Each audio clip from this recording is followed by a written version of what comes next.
Assalamualaikum warahmatullahi wabarakatuh. Perkenalkan, nama saya Anissa Juliani Sisrurama dari kelas S5D. Baik, saya akan menjelaskan mengenai materi tentang PHK. PHK adalah singkatan dari pemutusan hubungan kerja, yang dimana merupakan pengakhiran hubungan kerja antara pekerja dan pengusaha yang mempengaruhi hak dan kewajiban kedua belah pihak.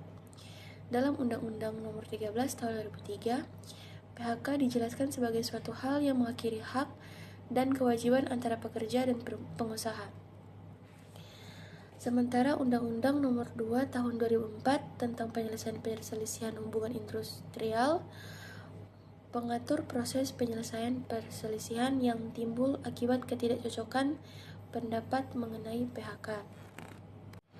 Tahapan PHK yang pertama itu pada pasal 151 Undang-Undang Nomor 13 Tahun 2003 adalah bahwa sebelum pengusaha memutuskan hubungan kerja dengan pekerja atau buruh harus memenuhi 3 tahapan untuk memastikan PHK dilakukan secara bertanggung jawab dan adil.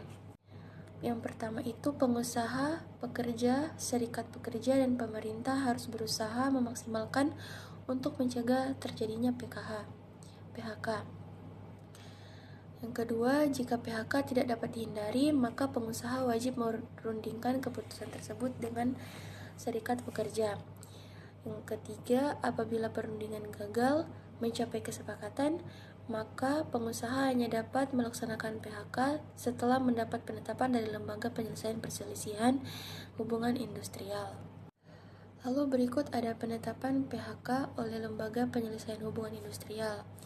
Pada pasal 152 Undang-Undang Ketenagakerjaan adalah bahwa pengajuan permohonan penetapan pemutusan hubungan kerja ke Lembaga Penyelesaian Perselisihan Hubungan Industrial harus dilakukan secara tertulis dan disertai alasan yang mendasari dari permohonan tersebut. Lalu ada larangan PHK. Pengusaha dilarang melakukan pemutusan hubungan kerja atau PHK dengan alasan yang pertama itu pekerja sakit hingga 12 bulan berturut-turut. Yang kedua, pekerja memenuhi kewajiban negara, yang artinya itu